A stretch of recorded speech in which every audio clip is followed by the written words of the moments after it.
When most people think of Portuguese food, they either think of Nando's or nothing at all. Well, we wanted to find out what Portuguese food is and where to find it in Vancouver.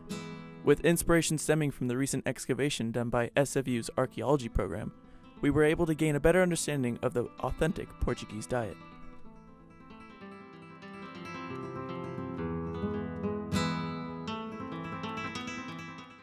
We began our research by interviewing experts from the SFU Archaeology program who had made the recent trip out to Portugal, to see what information they could provide on the history of Portuguese food.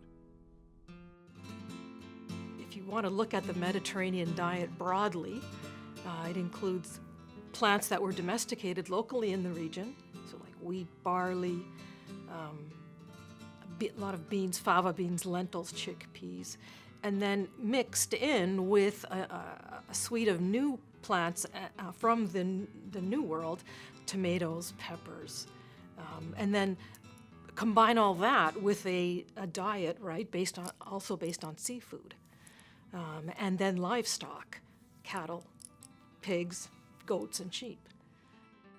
So the Mediterranean diet as we know it today definitely had some Roman roots with olives being brought to the region and things like that, but a lot of food product was actually brought to Portugal and Spain, so the Iberian Peninsula, through the arrival of Islamic people.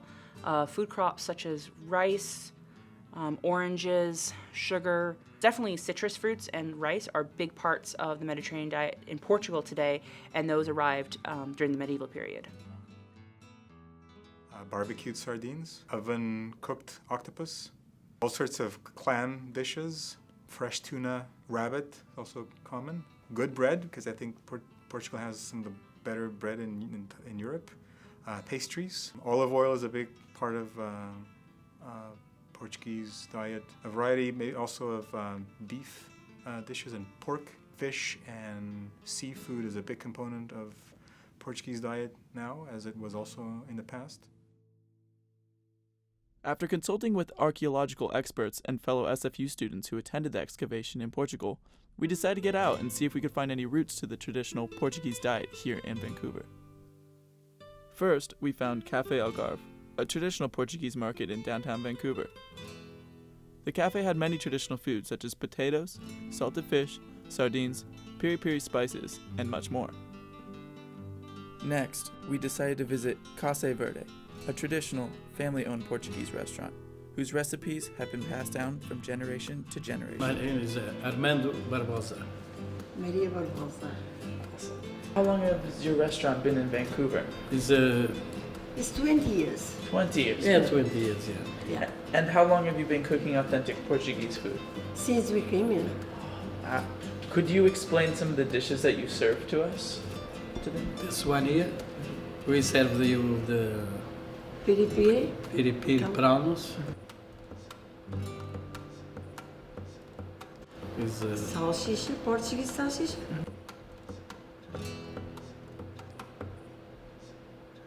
yeah, and sardines.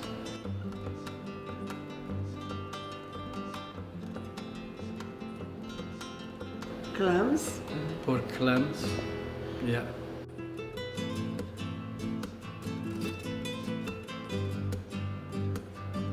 Clams. Portuguese style.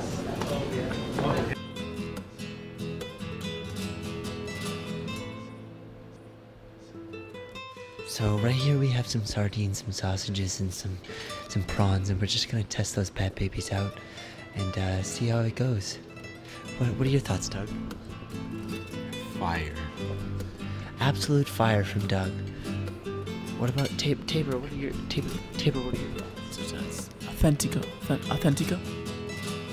Life is an adventure. If you really want to find something, then go out and do it. Sometimes it's as simple as exploring the city you already live in. This exploration has allowed us to gain a better understanding of what the true authentic Portuguese diet is. Along with a whole new understanding of the diet, we also met new people, made new friendships, and caught a glimpse of the Portuguese culture within Vancouver. They come and try ask me, how are you doing? I'm not telling. Of course. It's a secret. Yeah.